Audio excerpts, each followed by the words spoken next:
kind of conversations with his mom. And, it was one of those moments where it's like, I don't know how comfortable I am, obviously, trying to portray something that at this point, I don't think I can do justice to. Mm-hmm. Looking back, I think it was the best decision for myself. Mm-hmm. I think it was the peace of mind that Adam is done. Mm-hmm. I don't even, it's sad to say dead, but at the same time, it definitely weighed on me and Mm-hmm. in my life and my struggle with my own feminine and masculine energy going through high school and my own stuff. Yeah. So I think it was meant to happen. Mm-hmm. I think, as sad as it was to have to say goodbye to a character that you love, Mm-hmm.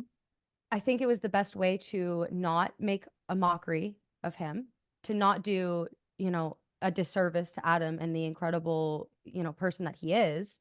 And the texting and driving storyline, obviously they asked me if I was comfortable when, we sat down with Linda, and pretty sure there was probably some writers or whoever else.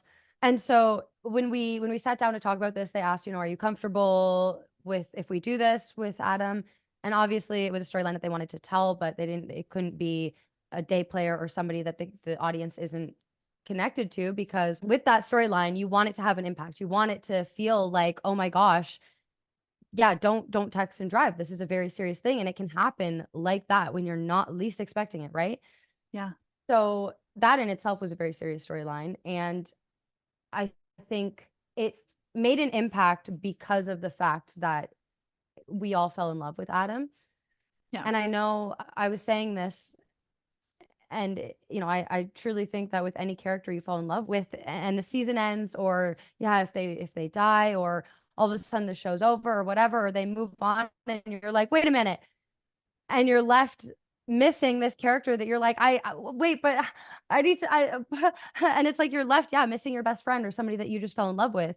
So I think Yeah. that's hard, but it also meant a lot that the fans really did fall in love with Adam. I think if they were like, oh, okay, and didn't care, then that would be like even worse in a sense. Like, wait, I'll come And I'm back. like, wait a minute. Yeah. Miss me. But yeah, so that's I guess my take on it is I think it was meant to happen, as Mhm. sad as it was. I think for my own self and for the character, I think it was, meant to be the way it was. Yeah, that makes sense. I know as a fan, when I heard your contract ended and you decided you weren't going to play Adam anymore, I have such like it's important to me to have boundaries with the actors to understand that you're real people. So I was unfazed by that. But obviously on the internet, there's some people who may think like, well, because of you, now we lost our trans character. Was that a weight Mm. that like was actually on you after the show had ended, or was that something that maybe just existed online and didn't affect you?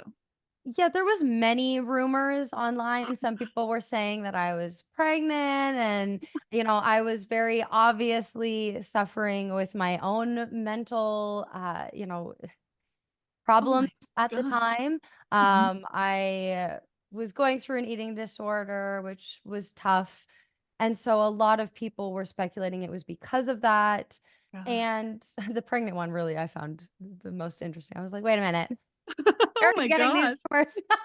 um, but I luckily have never taken that on as my own. And I think Mm, that's something that Linda was very gracious with, and really the whole team, to be honest. Even when I would go to speak on behalf of Adam, that's the way that it was worded. It yeah. was always worded in the way where I'm speaking on behalf of the character that I'm portraying, especially at any kind of LGBTQ meetings or anything that was specifically geared about Adam and the character that he was. It was me Mm, speaking on behalf of him. And I think that was a really big thing mentally that did help. And as much as I went through my own struggles and really trying to, create that separation from Adam, I think that that was something, as far as the weight of whether it be hate or the stories, or even just, yeah, like, well, did we lose our trans character because of Jordy? I don't think that was on me. I had signed the 4-year contract, and mm, I do my best to at least believe that that wasn't on me. yeah. And at some point, I brought it up earlier, you can't you can't make everyone happy. There's always going to be somebody that either just doesn't agree with you, doesn't see eye to eye, or just straight up doesn't like you or disagrees with you completely. And I think that's a very normal and healthy human experience. You're never going to, agree with anything 100% or anyone 100%. And so I think that's very natural. And I've always accepted that for the most part anyway, as a people pleaser for the most part. Yes. I'm very happy to hear what this meant to you personally, because I have a very strong, I would actually say that my strongest opinion about Degrassi is that they should not have killed Adam Torres. It's great to hear how that impacted you personally, but as a Degrassi fan, Jordy, I have to tell you, I was not happy about it. And I'll tell you a little bit why. You've probably heard this a million times. I have two reasons. As a super fan, I know that every time they tell a story, they do it with a purpose. So in this case, it kind of felt like, oh, well, we have this actor who's leaving, so this is the time to tell the story, instead of this is the story, when's the right time to tell it, which again is not a reflection of you, it's just a reflection of Degrassi. And I also didn't necessarily, as a queer kid, didn't love that the person who got the lesson that they can die to is the trans kid. But that is very separate from you. It's just that the issue that I take with Degrassi, I think that's the one story that I wish they didn't do it. But it's good to know that on the personal end, that it was a good closure for you. And it is one of those things too, where looking back, I mean, because obviously Luke was still wanting to, they couldn't just say, oh, well then, okay, bye Luke too. The whole family moves away. Yeah. And it wouldn't really make sense for Adam to go off on his own. I feel like that would have been out of character. And in a sense, I feel like that would have been, along those lines of a disservice, because why would he, then there would have to be something that, so I understand, I know. And it's no matter what, it's not your fault. I know. I know it's not your fault. It's just the way that it came about, and it's totally okay. And you're like, Bianca was also tied to that family. Dallas was living with at that point. Like, you would have to get rid of half of the characters. That's also did you watch The Next Generation at all? Like the early episodes, like season 1, 2, 3? No. So okay. That's another thing that I loved about reading the book, because I never watched any Degrassi. I watch a lot of anime, and so I never, and I feel like maybe I was just also too young. Like, I was just entering high school when I was cast. So I was never really into the whole, teenage drama, at least not yet. Also, I was watching primarily anime. So, so reading the book, I was like, oh my goodness, like I never got to, So that was my version of reliving some of the old. So interesting. Well, what I was going to mention is there's this kind of like fan discussion that happens because Alexa Steele played Tori in your generation, but in the early season 1, 2, and 3, she played Angela.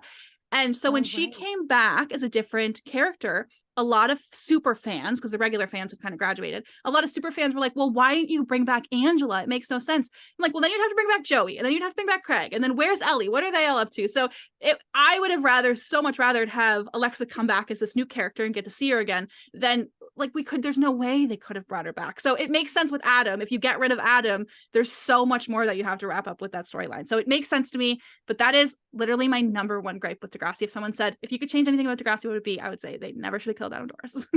But now I can be like, it made Jordy feel better, so that'll be okay. Now I feel bad. Now all the pressure of like, why I never felt it before, but now I'm feeling all the pressure. Oh, that's my nightmare. They're gonna leave this feeling so guilty. No, I love you so much, and I loved Adam, and he was amazing. And you know what? I feel that way because he was such a good character, right? So that's that thing of fans not wanting to let them go. But yeah, I forgive you. I'm just joking. I have a few after Degrassi questions, actually, because now you've become an online content creator. And how did that start for you? How did that become the thing that you're doing now? Goodness, I don't even know. Like, I feel like, is it before COVID that I kind of started? I guess so. Always being seen in the public eye. And obviously I was still auditioning and filming and whatnot. But I think, to be honest, I was going back through a lot of the opportunities that growing up, and realizing, oh, wow, I had the opportunity to really jumpstart a YouTube career. The old videos that I was making when Degrassi was a big thing and when YouTube was still very much so a baby at the time, those videos were doing well. I remember when YouTube was first monetizing, and that was like a new thing. I had gotten, I guess, the email or the thing on my account that was saying, do you want to do this? Like you could apply, like essentially you could have this, you just have to fill out the information.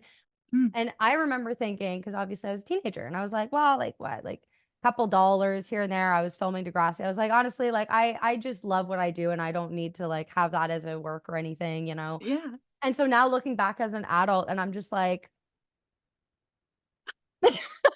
like, you know, Justin Bieber, obviously his, you know, career was because of YouTube. Even I'm pretty sure some of Ariana Grande's singing stuff was on YouTube. I'm pretty sure. I could be wrong. I don't know. But I'm pretty sure.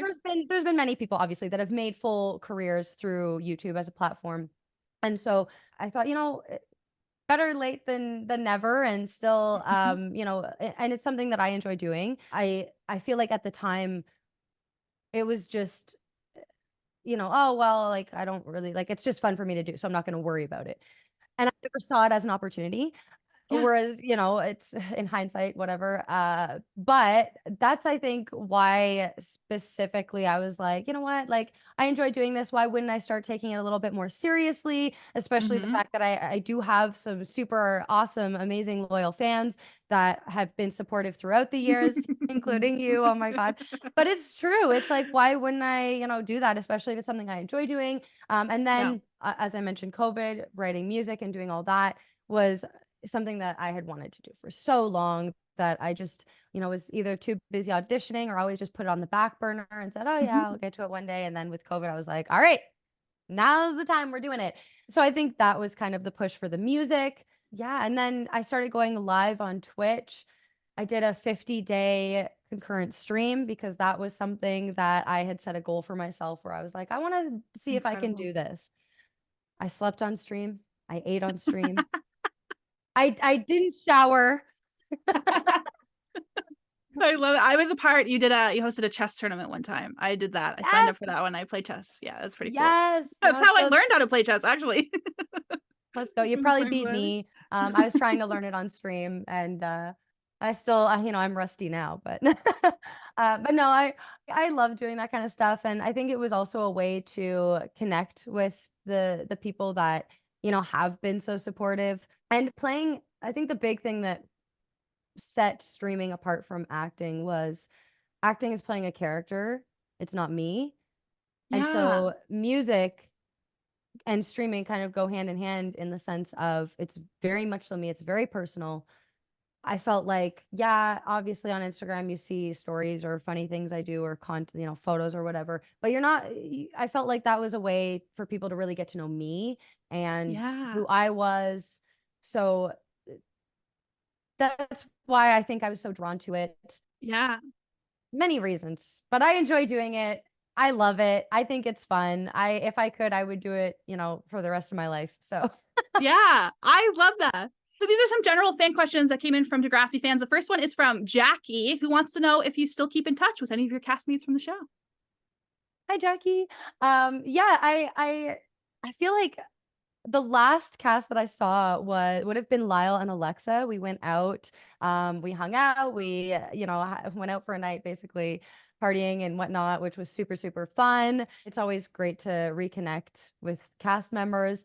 I know just on social media, it's so easy to go through the stories and you feel like, you know, you keep tabs and you know what people are up to in a non-invasive way. And, you know, you can send the little hearts to their stories or send them a message like, oh my goodness, this is awesome. And so I feel like that's the most that I really keep in touch with people is, you know, on occasion seeing a story that it's like, oh my goodness, or obviously, you know, Jessica just had her baby boy. So it's like, oh my goodness, congrats. And like that whole moment.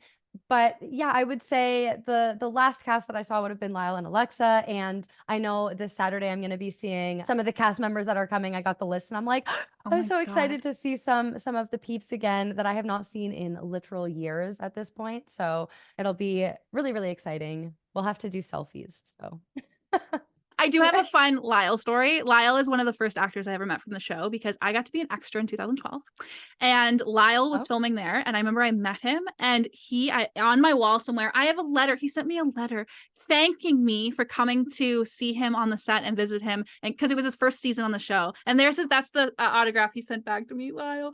So he's another dream guest. Someday we'll get to reminisce about that together. But I love Lyle so much.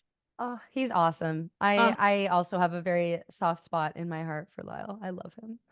Amber wants to know if you could change anything in Adam's story, what would it be and how would you rewrite it if there was anything? Ooh, hi Amber. That is a very good question. Mm-hmm. Oh, goodness. We know my answer, but yeah. I'm trying to think. His stories are also good. Like everything about Adam is great. Like there's nothing else. Like they're so great. Oh gosh. I don't think I could think of anything else. Like I genuinely think he's a perfect character and all his scenes are so cute and he just like loves the people he loves. Oh. Yeah, like I honestly love his relationships with everybody. Maybe like the only thing I can think is I know him and Alexa's character Tori, right? Yeah.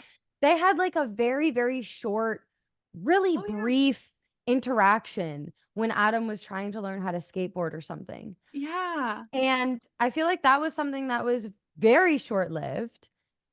And maybe that could have been like a little bit more of a thing. That would have been so cute. Because that's cute. And I love Alexa. That would have been cute. Yes. But honestly, I feel like so many of, his storylines are so well done.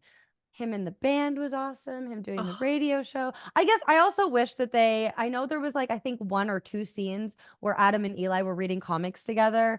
Yeah. And I love that because obviously as an anime girl reading, maybe not the superhero comics that they were reading, but comics nonetheless, or mangas nonetheless.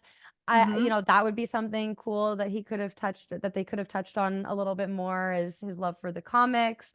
But I'm really trying to pull things out because I'll be honest, I loved Adam's stories. Yeah, I agree. I don't have really much to complain about with it. No, he was great. He was a great character. And that actually perfectly segues to Sierra's question. Sierra's a few questions.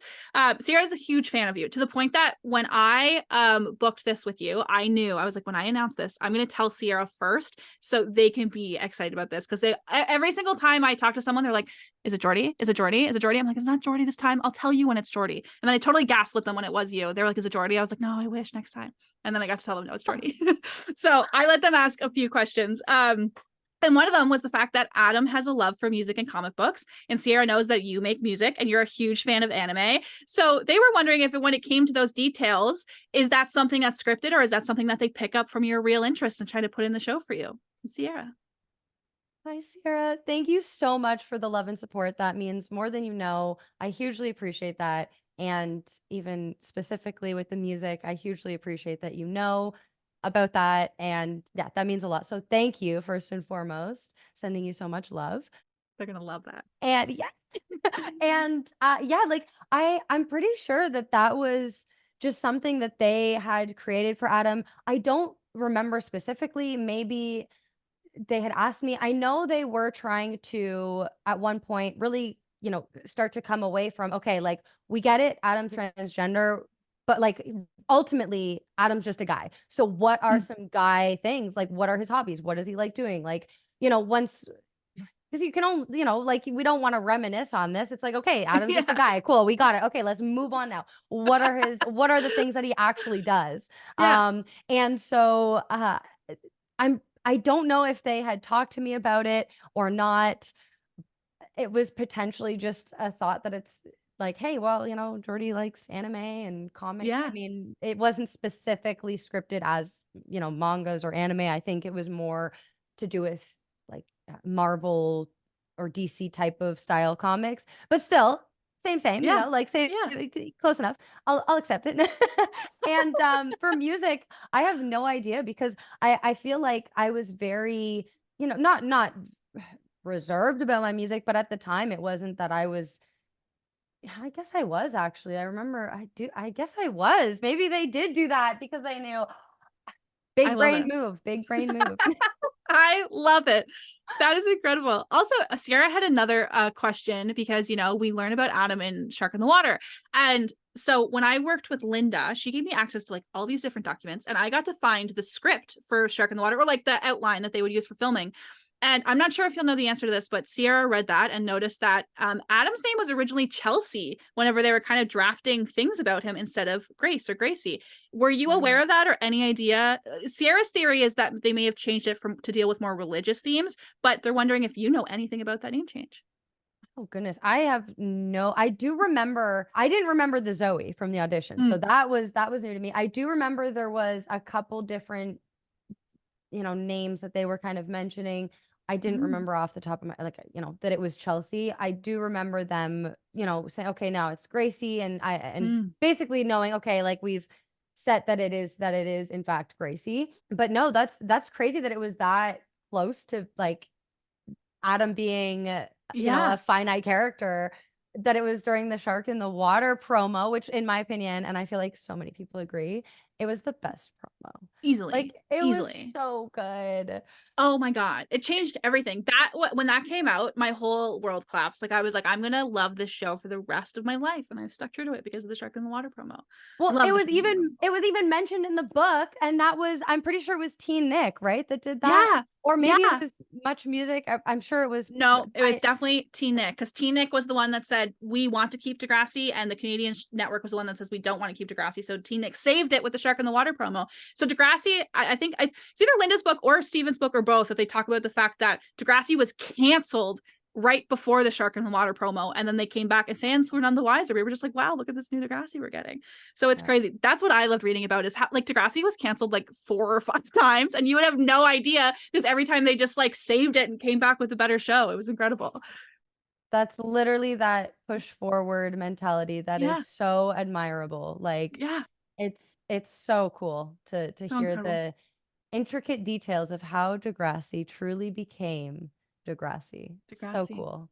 And that's what I live for. I live for this stuff. So I remember when I heard Linda was putting out a book, I could not wait to hear her stories. And then I was like, I wonder if I'll get a signed copy. And then now my name is in the book. If you ever read it, everybody, page 306, I'm in the book. I have a signed copy, and I got to hang out. And also came out on my birthday. How magical is that?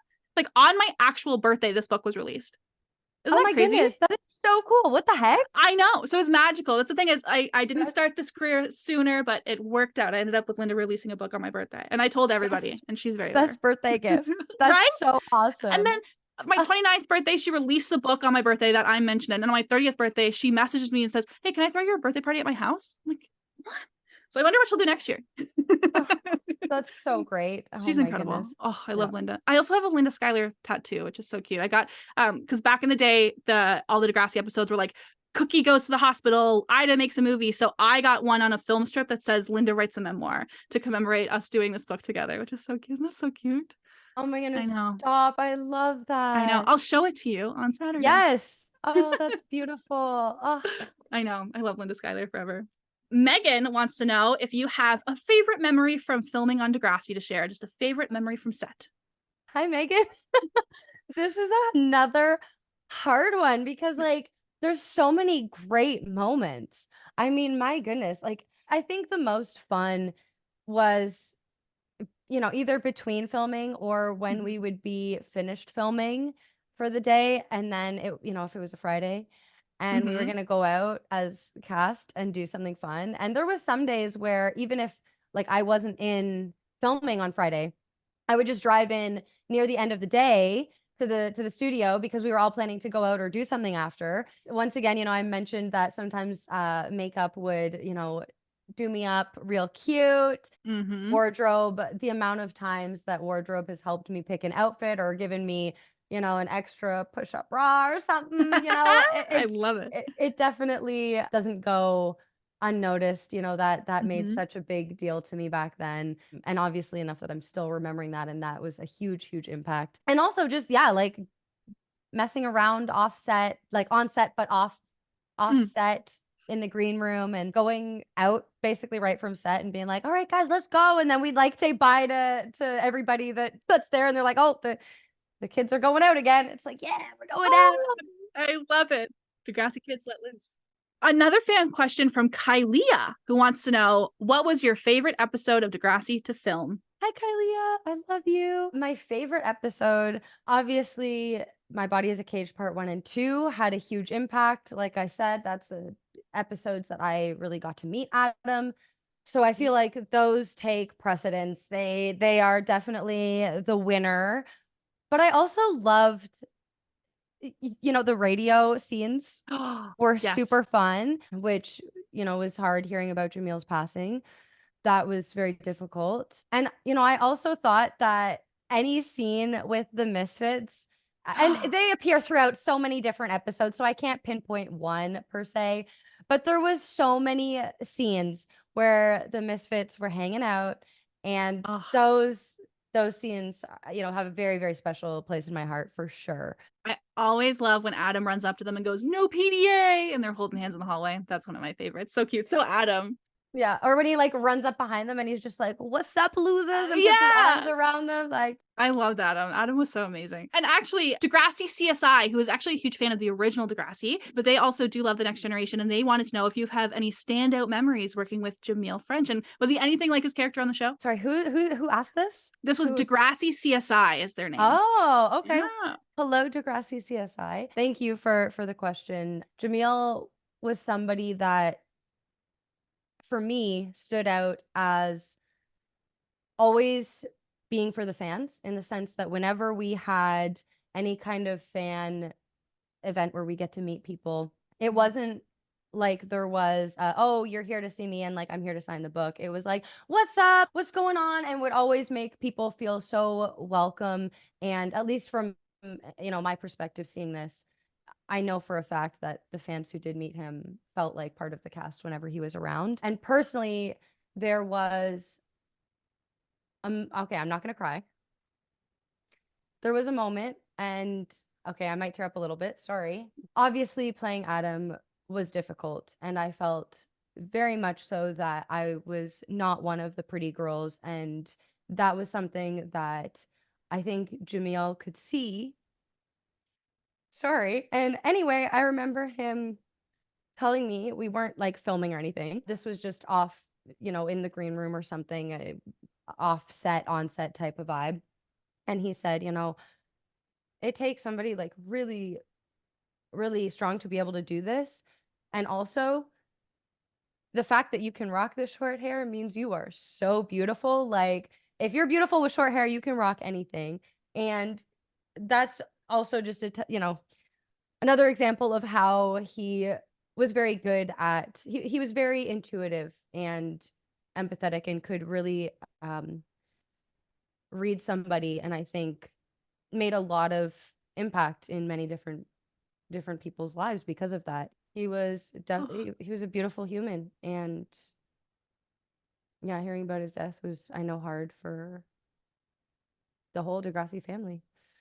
I know every single time I've heard someone talk about Jamil, that's the thing, is he made them feel seen, and he was always a light to be around, and he was a great dancer. Those are the three things that I always heard about Jamil. He's always dancing, he's always making you smile, and he's also the person who's going to comfort you through those hard times.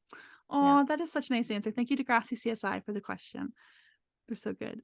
Also, it was Hannah who asked this question about if you have any favorite memories working with Luke Billick, who was your brother on the show. Luke, oh my goodness. Thank you so much, Hannah, for the question. And hello. Yeah, Luke was literally like a brother to me in so many ways. I would always, especially like during the summer months, I would go to his place and stay over a couple nights, whatever, because he was closer to Wonderland than I was. Oh, so nice. It just worked out. And plus, like, who doesn't want to hang out with your brother, right? It was awesome. Yeah. So I have some very fond memories of us just going to Wonderland all the time, hanging out a bunch. Luke's family is beautiful. There's some very, very fond memories. And obviously on set, I think that just the fact that we had such a great relationship offset, I think it played a huge role in Adam and Drew's brotherly connection that they had. And honestly, Drew was like just the coolest brother for Adam. I love their brotherly love so much. They're so beautiful. I Yeah. love that answer. That is so cute. Mike is a huge Degrassi fan who specifically was interested in those scenes where Adam is being bullied. There's, we have those scenes where he's being thrown through the glass, he's in the bathroom, he's getting kind of crowded. And Mike wants to know about whenever you're filming those types of scenes with other actors, do you guys have a moment beforehand to be like, or afterwards be like, hey, we're cool? Do you guys kind of talk about it before those big emotional scenes take place? Hi, Mike. Thank you for the question. I actually love this question because it's very different with very different actors in my experience. Specifically for that scene, it was very much so before and after each scene. It was like, hey, are you okay? Are you good? Yeah, okay. And still being respectful of each other, in the sense of not completely taking you out of the moment and being like, let's totally joke around now. And then it's like, okay, now we have to get back into this very serious scene. So being respectful and checking in, I think, is the best way to say it. Like, hey, are you good? Are you okay? Or sorry, oh, I hate having to do this, but okay, let's get ready for take two. That kind of vibe. I filmed a independent film called Rain. Incredible ensemble of people on that film as well. And there was a school shooting that the character I was portraying, essentially did. Now, she didn't end up shooting, but there was a scene where she was holding the gun up to her enemy, so to speak. And for that, I never thought of myself as a method actor until this day came. And during lunch hour, I actually sat on my own. I was very much so in my own head.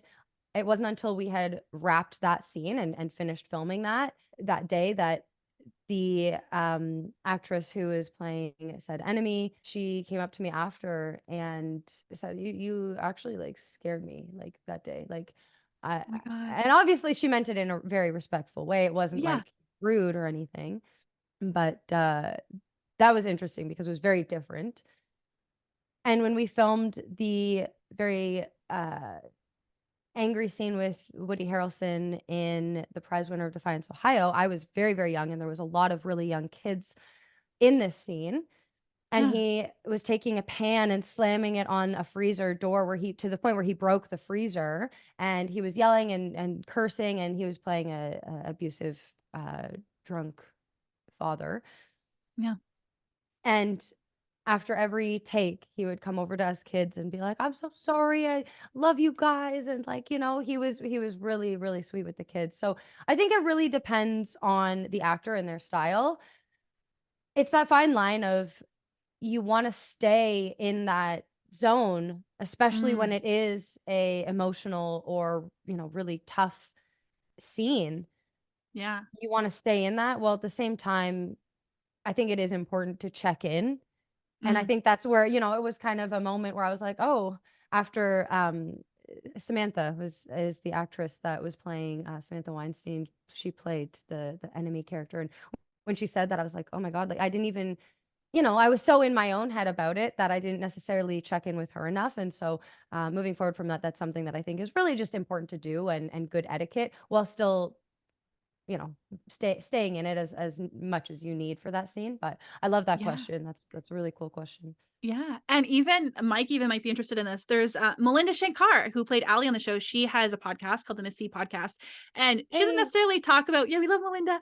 She doesn't necessarily talk about like addressing your fellow co-stars, but she does talk a lot about when you go home at the end of the day and you have to leave those emotions behind and how to take care of your own health and wellness as an actor, which gave me a whole new perspective. Because I mean, her character was abused on the show, and sure, you're playing it, but like you still have to get to those emotions of being someone who's feeling this way. So that's my recommendation for Mike, is to listen to Melinda Shankar's podcast, because she goes into those feelings a lot more deeply and even like teaches you like the right affirmations to tell yourself and that kind of stuff. It made it very acting and resolving those things very accessible to people like me who haven't been an actor before. Well, I was an extra one time on Degrassi, so that counts. Hey, I need to watch this podcast. No, I love that. And there's a whole like I was reading something about like the science behind when you are reliving a moment, or essentially with acting, you are believing something to the point that you get there emotionally, whether that's crying, whether that's freaking out and getting angry, whether that's, all of these emotions, you are trying to